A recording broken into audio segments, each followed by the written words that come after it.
Hello my dears, സൊല്യൂബിലിറ്റിയുമായി ബന്ധപ്പെട്ട് നമുക്ക് എക്സാമിന് നിർബന്ധമായി നമ്മൾ അറിഞ്ഞിരിക്കേണ്ട അല്ലെങ്കിൽ എക്സാമിന് എന്തായാലും വരുമെന്ന് നമ്മൾ ഉറപ്പിച്ച് വിശ്വസിക്കേണ്ട ഒരു ക്വസ്റ്റ്യൻ ആണ് ഞാനിവിടെ പറയാൻ പോകുന്നത്. സോ പെട്ടെന്ന് നമ്മൾ എന്ത് ചെയ്യാണ്, ആ ക്വസ്റ്റ്യൻ അങ്ങോട്ട് ആൻസർ ചെയ്യുന്നു, വീഡിയോ വൈൻഡപ്പ് ചെയ്യുന്നു. അതുമാത്രമാണ് നമ്മുടെ ലക്ഷ്യം അല്ലേ. വീണ്ടും പറയുന്നു, ഇമ്പോർട്ടൻ്റ് ആയത് വേണമെങ്കിൽ പ്രഡിക്ഷൻ എന്നൊക്കെ നിങ്ങൾക്ക് വേണമെങ്കിൽ പറയാവുന്ന തരത്തിലുള്ള ക്വസ്റ്റ്യൻ ആണ് ഇത്. ഡയറക്റ്റ് ആയിട്ട് എന്താണ് സൊല്യൂബിലിറ്റി, എന്താണ് ലേത്തം എന്ന് ചോദിക്കുകയല്ല. സോ നമുക്കൊരു ടേബിൾ തന്ന് അതിൽ ഡാറ്റാസ് തന്നിട്ട് അത് വെച്ച് നമ്മളോട് എന്ത് ചെയ്യാൻ പറയാണ്, ആൻസർ ചെയ്യാൻ വേണ്ടി പറയാണ്. സോ ഒരു ക്വസ്റ്റ്യൻ കിട്ടിയാൽ പെർഫെക്റ്റ് ആയിട്ട് വായിച്ച് നോക്കി മനസ്സിലാക്കിയിട്ട് വേണം ഈ ക്വസ്റ്റ്യൻ ആൻസർ ചെയ്യാൻ വേണ്ടിയിട്ട്. സോ നമ്മൾ പറയാറുണ്ട് 2-3 തവണ ക്വസ്റ്റ്യൻ വായിക്കണമെന്ന്. സോ അതിൻ്റെ ഇമ്പോർട്ടൻസ് നിങ്ങൾക്ക് ഈ ക്വസ്റ്റ്യൻ കാണുമ്പോൾ തന്നെ എന്ത് ചെയ്യും, മനസ്സിലാവും. നേരെ ക്വസ്റ്റ്യനിലോട്ട് പോകും. അതിന് മുമ്പ് എന്താണ് സൊല്യൂബിലിറ്റി, എന്താണ് ലേത്തം നമുക്ക് എന്ത് ചെയ്യാം, ഒന്ന് അറിഞ്ഞിട്ട് വരാം. എന്താണ്, ഒരു നിശ്ചിത താപനിലയിൽ 100 ഗ്രാം ലായകത്തെ 100 ഗ്രാം സോൾവെന്റിനെ പൂരിതമാക്കാൻ ആവശ്യമായ ലീനത്തിന്റെ ഗ്രാമിലുള്ള അളവാണ് ആ ലീനത്തിന്റെ ലേത്തം. അതായത് നമുക്ക് പറയാൻ പറ്റും, എൻ്റെ കയ്യിൽ 100 ഗ്രാം വെള്ളമുണ്ട് വിചാരിക്കുക. ഞാൻ സോൾവെന്റ് ആയിട്ട് ലായകമായിട്ട് ആരെടുത്തു, നമ്മുടെ വെള്ളമെടുത്തു. അതിൽ എനിക്ക് 30 ഗ്രാം ഉപ്പ് വേണമെന്ന് വിചാരിക്കുക. എന്തിന്, അത് പൂരിതമാക്കാൻ വേണ്ടിയിട്ട് അല്ലേ. അപ്പം എനിക്ക് പറയാം 100 ഗ്രാം വെള്ളത്തിൽ ഉപ്പിൻ്റെ ലേയത്വം എന്ന് പറഞ്ഞാൽ അത് 30 ഗ്രാം ആയിരിക്കും എന്ന് പറയണം. 30 ഗ്രാം ആയിരിക്കും എന്ന് നമുക്ക് കിട്ടി. സോ അതാണ് പെർഫെക്റ്റ് ആയിട്ട് മനസ്സിലായി. ഇനി ഡെഫിനിഷൻ കൺഫ്യൂഷൻ അല്ലോ. സോ ഡെഫിനിഷൻ മനസ്സിലായി. ഇനി ക്വസ്റ്റ്യനിലോട്ട് പോകാം. എന്താ question? The solubilities of certain salts in a saturated solution prepared in 100 gram water at different temperatures is tabulated below. അതായത് മക്കളെ, നമ്മൾ ടെമ്പറേച്ചർ മാറ്റിക്കൊണ്ട് പല ഒരു 3 സാൾട്ടുകളുടെ എന്താണ് എഴുതിയത്, നമ്മൾ അതിൻ്റെയൊക്കെ സൊല്യൂബിലിറ്റിയാണ് എഴുതിയത്. അതായത് അതിൻ്റെയൊക്കെ ഒരു ലേയത്വമാണ് നമ്മൾ എഴുതിയത്. അതായത് 10 ഡിഗ്രി സെൽഷ്യസിലും 20-ലും 40-ലും 60-ലും 80-ലും അല്ലേ ടെമ്പറേച്ചർ ഇങ്ങനെ മാറ്റി. ആ സമയത്ത് അതിൻ്റെ സൊല്യൂബിലിറ്റി നമ്മൾ നോട്ട് ചെയ്തു. അതായത് 100 ഗ്രാം വാട്ടറിൽ for example potassium nitrate 10 degree Celsius ആകുന്ന സമയത്ത് 21 ഗ്രാം എന്ത് പൊട്ടാസ്യം നൈട്രേറ്റ് ലയിച്ച് ചേർന്നു, ഡിസോൾവ്ഡ് ആയി. ഓക്കെ, അതാണ് ആ പൊട്ടാസ്യം നൈട്രേറ്റ് എന്ത് ചെയ്യാണ്, ആ 100 ഗ്രാം വാട്ടറിനെ സാച്ചുറേറ്റഡ് ആക്കുകയാണ്. കൺഫ്യൂഷൻ ഉണ്ടോ? ഇല്ല, കൺഫ്യൂഷൻ്റെ യാതൊരു ആവശ്യമില്ല. ഓക്കെ, അപ്പോൾ 10 ആകുമ്പം 21 ഗ്രാം ആര് വേണം, പൊട്ടാസ്യം നൈട്രേറ്റ്. 20 ആകുമ്പം 32 ഗ്രാം ആര് വേണം, പൊട്ടാസ്യം നൈട്രേറ്റ്. എന്തിനു വേണ്ടി? യെസ്, സാച്ചുറേഷൻ ആക്കാൻ വേണ്ടി, പൂരിതമാക്കാൻ വേണ്ടി അല്ലേ. അങ്ങനെ ഓരോ ടെമ്പറേച്ചറും 40 ആകുമ്പം 62 ഗ്രാം പൊട്ടാസ്യം നൈട്രേറ്റ് വേണം. 60 ആകുമ്പം 106 ഗ്രാം എന്ത് വേണം, പൊട്ടാസ്യം നൈട്രേറ്റ് വേണം. 80 ആകുമ്പം 167 ഗ്രാം എന്ത് വേണം, യെസ്, പൊട്ടാസ്യം നൈട്രേറ്റ് ഉണ്ടെങ്കിൽ 100 ഗ്രാം വെള്ളത്തെ നമുക്ക് സാച്ചുറേറ്റഡ് ആക്കാൻ പറ്റുള്ളൂ. ക്ലിയർ ആണ്. സോ ഡെഫിനിഷൻ മാത്രമാണ് നമ്മൾ പറഞ്ഞത്. ഡെഫിനിഷൻ ഒരു എക്സാമ്പിളിലൂടെ നമ്മൾ വീണ്ടും പറഞ്ഞു നോക്കിയതാണ്. ഇതുവരെ പ്രശ്നമില്ലല്ലോ മക്കളെ. ഇതുവരെ എന്തെങ്കിലും പ്രശ്നമുണ്ടെങ്കിൽ നിങ്ങളൊന്ന് ക്ലിയർ ആക്കിയിട്ട് വേണം പോരാൻ. ഈ ക്വസ്റ്റ്യൻ എന്താ പറയുക, ഒരു സിമ്പിളായ ക്വസ്റ്റ്യനാണെന്ന് ചോദിച്ചാൽ അല്ല, കുറച്ചൊരു ട്വിസ്റ്റഡായ ക്വസ്റ്റ്യനാണ്. ഓക്കെ, എൻ്റെ മക്കൾ ഇങ്ങനത്തെ ക്വസ്റ്റ്യൻ എക്സ്പെക്ട് ചെയ്യണം. നമ്മൾ ഇങ്ങനത്തെ ക്വസ്റ്റ്യൻസ് എക്സ്പെക്ട് ചെയ്തിട്ടേ പോകാവൂ. നമ്മൾ എല്ലാ ക്വസ്റ്റ്യൻസും കണ്ടിട്ടേ പോകുള്ളൂ. ഓക്കെ അല്ലേ, റെഡി? അപ്പോൾ അതുകൊണ്ടാണ് സാർ എന്ത് ചെയ്യുന്നത്, ടൈം എടുത്ത് എക്സ്പ്ലെയിൻ ചെയ്യുന്നത്. ഇതൊരു വീഡിയോ ആയിട്ട്, സെപ്പറേറ്റ് വീഡിയോ ആയിട്ട് ചെയ്യുന്നത്. ക്ലിയർ ആണ്? ഇതൊരു ഓക്കെയാണ് അല്ലേ. സോ പൊട്ടാസ്യം നൈട്രേറ്റ് സാൾട്ട് ഉണ്ട്, സോഡിയം ക്ലോറൈഡ് അഥവാ ഉപ്പുണ്ട്. നമുക്ക് ഉപ്പിൻ്റെ കൂടെ എക്സാമ്പിൾ കണ്ട് എന്ത് ചെയ്യാം, ആ ഡെഫിനേഷൻ എന്നുള്ള ഭാഗത്ത് വിടാം അല്ലേ. എന്നിട്ട് ക്വസ്റ്റിനിലേക്ക് വരാം. ഇപ്പോൾ നമ്മൾ ക്വസ്റ്റിനിലേക്ക് എത്തിയിട്ടില്ല. നമ്മൾ ആ ഡെഫിനേഷനുമായി ബന്ധപ്പെട്ട കാര്യങ്ങൾ ഇങ്ങനെ വിത്ത് എക്സാമ്പിൾ പറയുകയാണ്.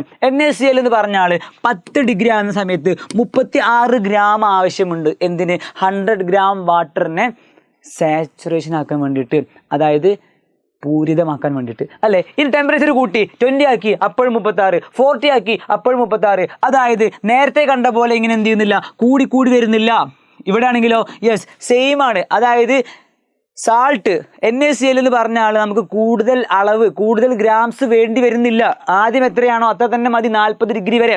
ഇനി 60 ആയപ്പം 1 ഗ്രാം, വളരെ ചെറിയ 1 ഗ്രാം എക്സ്ട്രാ NaCl വേണ്ടി വന്നു. വളരെ ചെറിയ മാറ്റം, നമുക്ക് ഉണ്ടോ ഇല്ലെന്ന് പോലും അറിയില്ല, അത്രയും ചെറിയ മാറ്റം അല്ലേ. ഇനി 80 ആയപ്പോഴും നോ ചേഞ്ച്, 37 ആണ്.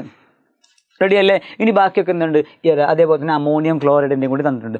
ഇനി മലയാളം മീഡിയങ്ങൾ പേടിക്കണ്ട, ഇതാ ചില ലവണങ്ങളുടെ വ്യത്യസ്ത താപനിലയിൽ 100 ഗ്രാം ജലത്തിൽ തയ്യാറാക്കിയ പൂരിത ലായനിയിലെ ലേയത്വമാണ് താഴെ പട്ടിക തന്നിരിക്കുന്നത്. ഓക്കെ, നേരത്തെ പറഞ്ഞ പോലെ തന്നെ ഇവിടെ എന്തില്ല, വലിയ ചേഞ്ചുകൾ നമുക്ക് കാണുന്നില്ല. ടെമ്പറേച്ചർ മാറുന്നുണ്ടെങ്കിലും ഇവിടെ വലിയ ചേഞ്ചുകൾ കാണുന്നില്ല. അപ്പോൾ നമുക്ക് ആദ്യമേ അനുമാനിക്കാം, നമുക്ക് ആദ്യമേ മനസ്സിലാക്കാം എന്താണ്, സോഡിയം ക്ലോറൈഡിന് NaCl താപനില മാറ്റിയാലും അതിൻ്റെ ലേയത്വം മാറുന്നില്ല, അതിൻ്റെ സൊല്യൂബിലിറ്റി മാറുന്നില്ല. ഓക്കെ, അപ്പോൾ നമുക്ക് പറയാം ഈ NaClന്റെ സൊല്യൂബിലിറ്റി ലേയത്വം എന്നത് ടെമ്പറേച്ചറിന് ഇൻഡിപെൻഡൻ്റ് ആണ്, ടെമ്പറേച്ചറിന് ഡിപ്പെൻഡ് ചെയ്യുന്നില്ല. ഓക്കെ, നമ്മുടെ ടെക്സ്റ്റ് ബുക്കിൽ ഒരു ഗ്രാഫ് വെച്ചിട്ടുള്ള ഒരു വീഡിയോ ഞാൻ ചെയ്തിരുന്നു. പല ആളുകളും കൺഫ്യൂഷനാണ് സാർ, മനസ്സിലാവുന്നില്ല എന്ന് പറഞ്ഞു. അതുകൊണ്ടാണ് ഞാൻ എന്ത് ചെയ്തത്, വീണ്ടും അതുമായി ബന്ധപ്പെട്ട് ഒരു ക്വസ്റ്റ്യൻ കൂടെ പറഞ്ഞത്. ഓക്കെ, ആ ഗ്രാഫിൽ നിങ്ങൾക്ക് ഓർമ്മ ഉണ്ടോ? NaClന് വലിയ ചേഞ്ച് ഒന്നുമില്ല. NaClൻ്റെ വര ഒരു യെല്ലോ ലെയർ എന്ത് ചെയ്യുന്നു, ഇങ്ങനെ നോർമലായിട്ട് എന്താണ് പാരലായിട്ട് ഇങ്ങനെ കുത്തനെ പോവാതെ ഇങ്ങനെ എന്ത് ചെയ്യുന്നു, പാരലായിട്ട് പോകുന്നത് നമുക്ക് കാണാൻ പറ്റും. ഓക്കെ, അവിടെ നിൽക്കട്ടെ. ഇനി ക്വസ്റ്റ്യനിലോട്ട്. എന്താണ് കുറഞ്ഞ താപനിലയിൽ ഏറ്റവും കൂടുതൽ ലേയത്വം കാണിക്കുന്ന ലവണം ഏതാണ്? ടെക്സ്റ്റ് ബുക്കിൽ ഈ തന്ന ഡാറ്റ നോക്കിയിട്ട് നമുക്ക് സിമ്പിളായിട്ട് പിക്ക് ചെയ്തെടുക്കാവുന്ന ആൻസറാണ്. നമ്മൾ എവിടെയും പഠിച്ചിട്ടില്ല കണ്ടോ. അപ്പോൾ ടെക്സ്റ്റ് ബുക്കിൽ ഒരു എക്സാമ്പിൾ തന്നു, അത് വെച്ച് ക്വസ്റ്റ്യൻ വായിച്ച് ആ സമയത്ത് പരീക്ഷാ ഹാളിൽ കുട്ടി മനസ്സിലാക്കിയിട്ട് വേണം ഈ ആൻസർ ചെയ്യാൻ. അതുകൊണ്ട് ഇമ്പോർട്ടൻ്റ് ആയതാണ് ഈ ക്വസ്റ്റ്യൻ, അല്ലേ? അത് ആ സമയത്ത് ഒരാൾക്ക് വായിച്ച് മനസ്സിലാക്കാൻ പറ്റുന്നില്ലെങ്കിൽ മാർക്ക് കിട്ടൂല. അതാ പറഞ്ഞ ക്വസ്റ്റ്യൻ 3 തവണ നമ്മൾ വായിക്കണമെന്ന്. ഓക്കെ, അവിടെ നിൽക്കട്ടെ. കുറഞ്ഞ താപനില, ഇടയിലെ കുറഞ്ഞ താപനില 10 അല്ലേ ഏറ്റവും കുറഞ്ഞത്? 20 ഉണ്ട്, 40 ഉണ്ട്, 60 ഉണ്ട്, 80 ഡിഗ്രി ഉണ്ട്, അല്ലേ? സോ 10 ഡിഗ്രി സെൽഷ്യസ് ആണ് ഏറ്റവും കുറഞ്ഞ ടെമ്പറേച്ചർ. ആ സമയത്ത് ഏറ്റവും കുറഞ്ഞ താപനിലയിൽ, അതായത് 10 ഡിഗ്രി സെൽഷ്യസിൽ ഏറ്റവും കൂടുതൽ ലേയത്വം, അല്ലേ? ഏറ്റവും കൂടുതൽ ലേയത്വം കാണിക്കുന്ന ആളാണ് മക്കളെ.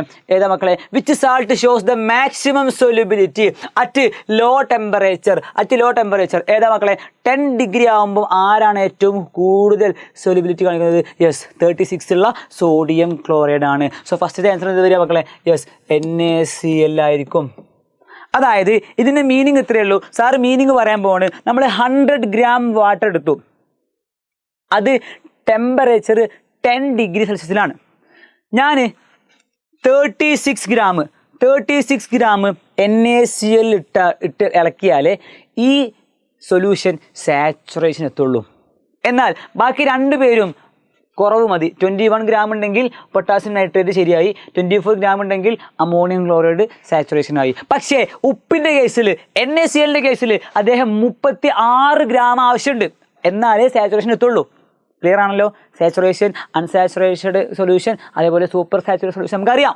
റെഡി? അവിടെ നിൽക്കട്ടെ. ഇനി താപനില വർദ്ധിക്കുമ്പോൾ ലേയത്വത്തിൽ ഉണ്ടാകുന്ന മാറ്റം എന്താണ്? അതായത് നമ്മൾ ആ ഒരു ഡാറ്റ വെച്ച്, ആ ഒരു വാല്യൂസ് വെച്ച് നമ്മൾ എന്ത് ചെയ്യണം? വീണ്ടും അനലൈസ് ചെയ്യണം. എന്താ ക്വസ്റ്റ്യൻ മക്കളെ? How does solubility change when temperature increases? ഒരു ജനറൽ ട്രെൻഡ് എന്നാ മക്കളെ. ടെമ്പറേച്ചർ ഇങ്ങനെ കൂടുന്തോറും അല്ലേ, 10 20 ആയി, 20 40 ആയി, 40 60 80 ആയി, അല്ലേ? അപ്പം നമുക്ക് കാണാം ഇവിടെ 21 ആയിരുന്നു, അത് 32 ഗ്രാംസ് ആയി, 32 ഗ്രാംസ് 62 ആയി, 62 106 ആയി, 167 ആയി. സോ കൂടുകയാണ്. ഇൻ ജനറൽ കൂടുകയാണ്, അല്ലേ? ഇയാളാണെങ്കിൽ 24 ആയിരുന്നു, പിന്നെ 37 ആയി, 41 ആയി, 55 ആയി, 66 ആയി. അതായത് ഇയാളും എന്ത് ചെയ്യുന്നു? കൂടി വരികയാണ്. When temperature increases solubility generally increases. എന്നാൽ സോഡിയം ക്ലോറൈഡിൻ്റെ കേസിൽ ഇൻക്രീസ് ആയി, പക്ഷേ 36 37 ആയി മാറി. വളരെ ചെറിയൊരു ചേഞ്ച് ഉണ്ടായിട്ടുള്ളൂ, എന്നാലും ഇൻക്രീസ് അല്ലേ? അപ്പോൾ നമുക്ക് ജനറലി പറയാം, ഇൻ ജനറൽ അല്ലേ? നമുക്ക് ജനറലി പറയുകയാണെങ്കിൽ വെൻ ടെമ്പറേച്ചർ ഇൻക്രീസസ്, അല്ലേ, സൊല്യൂബിലിറ്റി ആൾസോ ഇൻക്രീസസ്, അല്ലേ? അതല്ലേ ഡാറ്റ കണ്ടത്, അതല്ലേ ഡാറ്റ നമുക്ക് കിട്ടിയത്. അപ്പോൾ നമുക്ക് പറയാം താപനില വർദ്ധിക്കുമ്പോൾ ലേയത്വവും കൂടുന്നു, എന്ത് ചെയ്യുന്നു? കൂടുന്നു എന്ന് നമുക്ക് എന്ത് ചെയ്യാം? ജനറലൈസ് ചെയ്ത് പറയാം.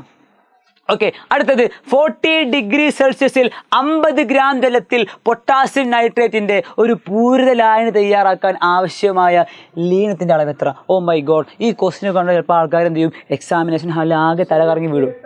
ഒന്ന് നോക്കാം എന്താണ് നമുക്ക് തന്നെ ഡാറ്റ എഴുതി വെക്കുക. 40 ആണ് ഡിഗ്രി സെൽഷ്യസ്, 40 ടെമ്പറേച്ചർ 40 ആണ്. ക്വസ്റ്റ്യൻ 2 തവണ വായിക്കുക, നമുക്ക് കിട്ടുന്ന ഡാറ്റാസ് വെറുതെ എഴുതി വെക്കുക. 40 ഡിഗ്രി സെൽഷ്യസ് മാത്രം നോക്കിയാൽ മതി. ഓക്കെ, എവിടെ 40 ഉള്ളത്? യെസ്, അപ്പോൾ ഞാൻ ഈ കോളം മാത്രം നോക്കിയാൽ മതി, ബാക്കിയൊന്നും മൈൻഡ് ചെയ്യേണ്ട, അല്ലേ? റെഡി? ഓക്കെ, 40 സമയത്ത് 50 ഗ്രാം ജലത്തിൽ, ഓക്കെ അവിടെ നിൽക്കട്ടെ, 50 ഗ്രാം ജലത്തിൽ, അതിലേക്ക് നമുക്ക് വരാം. പൊട്ടാസ്യം നൈട്രേറ്റിൻ്റെ കേസാണ് പറയുന്നത്. ആരുടെ കേസാണ് പറയുന്നത്? പൊട്ടാസ്യം നൈട്രേറ്റിൻ്റെ കേസ്. അപ്പോൾ നമ്മൾ പൊട്ടാസ്യം നൈട്രേറ്റ് മാത്രം നോക്കുക. എവിടെ? പൊട്ടാസ്യം നൈട്രേറ്റിൻ്റെ കേസ് ഇതാണല്ലേ, ഇതാണ്. സോ ഈ കേസ് മാത്രം നോക്കിയാൽ മതി. അപ്പോൾ നമുക്ക് മനസ്സിലായി, ഈ കാണുന്ന റോയും ഈ കാണുന്ന കോളവും മാത്രം നോക്കിയാൽ മതി. അപ്പോൾ ആരാ കോമൺ ആയി വരുന്നത്? യെസ്, ഈ 62 എന്നുള്ള കോളമാണ് നമുക്ക് എടുക്കേണ്ട ഡാറ്റ, അല്ലേ? അപ്പോൾ പൊട്ടാസ്യം നൈട്രേറ്റ് എന്ന് പറഞ്ഞ ആൾ 40 ഡിഗ്രി സെൽഷ്യസിലാണ് നിൽക്കുന്നത്. റെഡിയാണ്? ഇനി എന്താ ക്വസ്റ്റ്യൻ? യെസ്, ഒരു പൂരിത ലായനി തയ്യാറാക്കണം. പക്ഷേ പ്രശ്നം എന്താ വെച്ചാൽ മക്കളെ 50 ഗ്രാമിലാണ് വേണ്ടത്. അത് നമ്മൾ നോട്ട് ചെയ്യണം. 50 ഗ്രാം H2O ആണുള്ളത്. അല്ലാതെ ക്വസ്റ്റ്യനിൽ പറഞ്ഞ പോലെ എന്തില്ല, ക്വസ്റ്റ്യനിൽ പറഞ്ഞ പോലെ 100 ഗ്രാം ജലത്തിൽ തയ്യാറാക്കുന്നതല്ല. എടാ ഈ ക്വസ്റ്റ്യനിൽ തന്ന ഈ ഡാറ്റാസ്, ഈ 62 എന്ന് പറഞ്ഞാൽ, ഞാൻ ഈ പോയിന്റിലേക്ക് വരുന്നു, ഈ 62 എന്ന് പറഞ്ഞാൽ 40 ഡിഗ്രി സെൽഷ്യസിൽ, ശ്രദ്ധിക്കണേ ഇമ്പോർട്ടൻ്റ് ആണ്, ഈ 62 എന്ന് പറഞ്ഞാൽ 40 ഡിഗ്രി സെൽഷ്യസിൽ 100 ഗ്രാം ജലത്തിൽ പൊട്ടാസ്യം നൈട്രേറ്റിന് ലയിച്ച് ചേരാൻ, അല്ലേ, 100 ഗ്രാം ജലത്തെ പൂരിതമാക്കാൻ ലയിച്ച് ചേരേണ്ട പൊട്ടാസ്യം നൈട്രേറ്റിൻ്റെ ഗ്രാമിലുള്ള അളവാണിത്. വൺസ് മോർ 40 ഡിഗ്രി സെൽഷ്യസിൽ 100 ഗ്രാം ജലത്തിൽ സാച്ചുറേഷൻ എത്തിക്കാൻ, പൂരിത ലായനി ആവാൻ, സാച്ചുറേറ്റഡ് സൊല്യൂഷൻ ആവാൻ പൊട്ടാസ്യം നൈട്രേറ്റ് എന്ന് പറഞ്ഞ സൊല്യൂട്ട് എത്ര ആഡ് ചെയ്യണം? 62 ആഡ് ചെയ്യണം. എത്രയിൽ? യെസ്, 100 ഗ്രാം ജലത്തിൽ. ക്വസ്റ്റ്യനിൽ എന്താ മക്കളെ? 100 ഗ്രാം അല്ല, 50 ഗ്രാം ജലത്തെ നമ്മൾ സാച്ചുറേഷൻ ആക്കിയാൽ മതി. അപ്പോൾ നമുക്ക് ഡാറ്റ കിട്ടിയിട്ടുണ്ട് ടേബിളിൽ നിന്ന്. എന്താണ്? 100 ഗ്രാം ജലത്തെ സാച്ചുറേഷൻ ആക്കാൻ 62 ഗ്രാം എന്ത് വേണം? പൊട്ടാസ്യം നൈട്രേറ്റ് വേണം. എത്രയിൽ? 40 ഡിഗ്രി സെൽഷ്യസിൽ, അല്ലേ? 100 ഗ്രാമിനെ സാച്ചുറേഷൻ ആക്കാൻ 40 ഡിഗ്രിയിൽ, അതെ 40 ഡിഗ്രിയിൽ 62 ഗ്രാം ആര് വേണം? പൊട്ടാസ്യം നൈട്രേറ്റ് വേണം. റെഡി അല്ലേ? ഓക്കെയാണ്. നമ്മുടെ ക്വസ്റ്റ്യൻ എന്താണ്? 50 ഗ്രാം വാട്ടറിനെ സാച്ചുറേഷൻ ആക്കാൻ ആർക്ക് വേണം? അപ്പോൾ നമുക്ക് നോക്കാം എത്ര മതി മക്കളെ. 100 ആണെങ്കിൽ 62 ഗ്രാം വേണം. എൻ്റെ കയ്യിൽ 100 ഗ്രാം വാട്ടർ ഉണ്ടെങ്കിൽ 62 ഗ്രാം എന്ത് വേണം? യെസ്, പൊട്ടാസ്യം നൈട്രേറ്റ് വേണം. എന്തിന്? യെസ്, നമുക്ക് സാച്ചുറേഷൻ എത്തിക്കാൻ. അറ്റ് 40 നമ്മൾ 40 മാറ്റുന്നില്ല, 40 സെയിം ആണ്, അല്ലേ? എന്നാൽ 50 ഗ്രാം ആക്കി, അപ്പോൾ വെള്ളം പകുതിയാക്കി, അല്ലേ? 100 ഗ്രാം വെള്ളത്തിൽ 62 ഗ്രാം എന്ത് വേണം? നമ്മുടെ പൊട്ടാസ്യം നൈട്രേറ്റ് വേണം. എന്നാൽ 100ൻ്റെ പകുതിയായ 50 ഗ്രാം വെള്ളത്തിൽ 62 ഗ്രാം വേണോ? വേണ്ട, അതിൻ്റെ പകുതി പോരെ. യെസ്, 31 ഗ്രാം എന്ത് മതി? HNO3 മതി. ക്ലിയർ ആണോ മക്കളെ? കൺഫ്യൂഷൻ ഉണ്ടെങ്കിൽ ഒന്നും കൂടെ റിവൈൻഡ് ചെയ്ത് ജസ്റ്റ് ഒന്ന് പുറകോട്ടടിച്ച് കാണണം. ഇങ്ങനെയുള്ള ക്വസ്റ്റ്യൻസ് നമ്മൾ എക്സാമിന് എക്സ്പെക്ട് ചെയ്യണം. സാർ മാക്സിമം നിങ്ങൾക്ക് പറ്റുന്ന രീതിയിൽ റിപ്പീറ്റ് ചെയ്ത് പറയുന്നുണ്ട്. ഇനിയും റിപ്പീറ്റ് ചെയ്താൽ ഈ വീഡിയോൻ്റെ ലെങ്ത് ഇനിയും കൂടും. അതുകൊണ്ട് തന്നെ മക്കൾ കൺഫ്യൂഷൻ ഉണ്ടെങ്കിൽ പുറകോട്ടടിച്ചൊന്ന് കാണുക.